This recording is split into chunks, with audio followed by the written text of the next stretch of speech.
नमस्कार दोस्तों, आपका हार्दिक स्वागत है हमारी चैनल स्ट्रेंज मैक्स पे।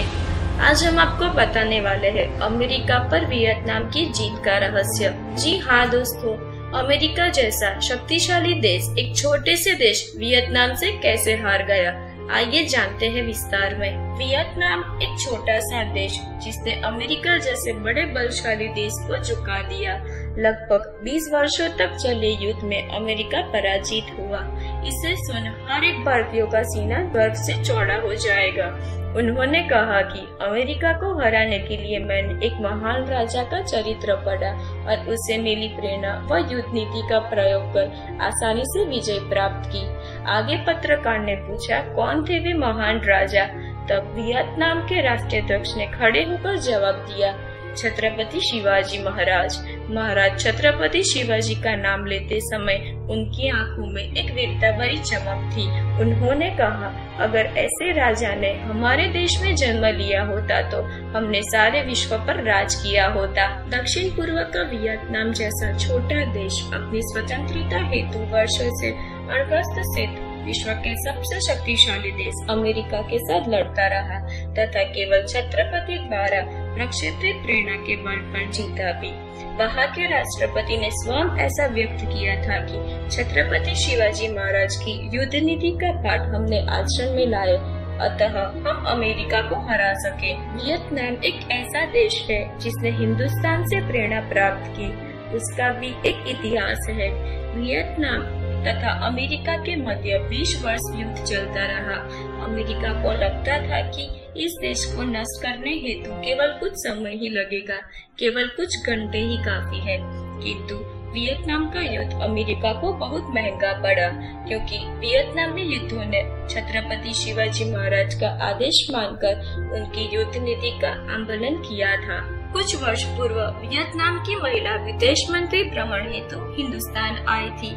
राजनैतिक शिष्टाचार अनुसार उन्हें लाल किला तथा महात्मा गांधी की समाधि दिखाई गई। वियतनाम की यह परराष्ट्र मंत्री रायगढ़ गई। उन्होंने छत्रपति शिवाजी महाराज की समाधि का दर्शन किया। उन्होंने रायगढ़ की मिट्टी अपनी मिट्टी से मिला ली तथा बड़ी श्रद्धा से अपने बैग में सुरक्षित रखी। इतना ही नहीं, मिट्टी से भरा हाथ उन्होंने अपने माथे से लगाया, जैसे उन्होंने उस पवित्र मिट्टी का टीका ही अपने माथे पर लगाया।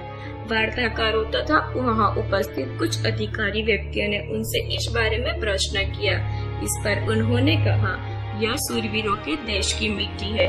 इसी मिट्टी में छत्रपति शिवाजी महाराज जैसे महान राजा का जन्म हुआ। अब यहाँ से जाने पर मैं यह मिट्टी वियतनाम की मिट्टी से मिला दूंगी। इससे हमारे देश में भी ऐसे महान सूरवीर नायक जन्म लेंगे। वियतनाम स्थित अमेरिका की बहुत बड़ी शक्तिशाली सेना को उन पर आक्रमण कब, कहाँ तथा कैसे होता था, यह समझ में नहीं आता था। झपट कर मारकर वियतनामी गोरिल्ला घने जंगल में कैसे कहाँ छुप जाते थे, अमेरिकन सेना की समझ में यह बात कभी नहीं आई। वैसे तो अमेरिका के पास अति संवेदनशील तंत्र थे। जिस क्षेत्र में मानवीय मूत्र होगा उस क्षेत्र में यंत्र दिए गए जल जाते थे।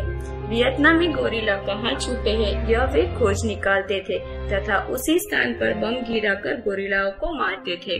उस समय छत्रपति की कूटनीति उनके काम आई। इन गोरिल्लाओं ने मिट्टी के मटके में मूत्र इकट्ठा कर वे मटके पेड़ों पर लटका दिए। परिणाम स्वरूप अमेरिकन यंत्रों को प्रत्येक क्षेत्र में गोरिल्लाई होने के संकेत प्राप्त होने लगे। अमेरिका ने गोरिल्लाओं को पकड़ने हेतु खटमलों का उपयोग किया। खटमल खून के प्यास से मानव की दिशा में जाते हैं, किंतु गोरिल्लाओं ने गैस का उपयोग कर सारे खटमल ही मार डाले। अमेरिका ने दिमाग लगाकर ऐसी असंख्य कार्रवाई की, किंतु वियतनामी गोरिल्ले छत्रपति की कूटनीति के सहारे उन पर हावी हो गए। अंत में अमेरिका समझ गया कि अपने अणुबम स्वतंत्र हेतु लड़ने वाले इन योद्धाओं को साहस नहीं तोड़ सकता, अतः अमेरिका को पीछे हटना पड़ा। वियतनामी गोरिल्लाओं ने छत्रपति की यह शिक्षा आत्मसात की तथा वे विजयी हुए। तो दोस्तों, ये थी पूरी कहानी, कैसे वियतनामियों ने अमेरिका जैसे महान शक्तिशाली देश को पराजित किया। तो ऐसी ही कुछ रहस्यमय कहानियाँ सुनने के लिए हमारी चैनल स्ट्रेंज मैक्स को सब्सक्राइब करना ना भूले तथा लाइक एंड शेयर जरूर कीजिए। Thank you.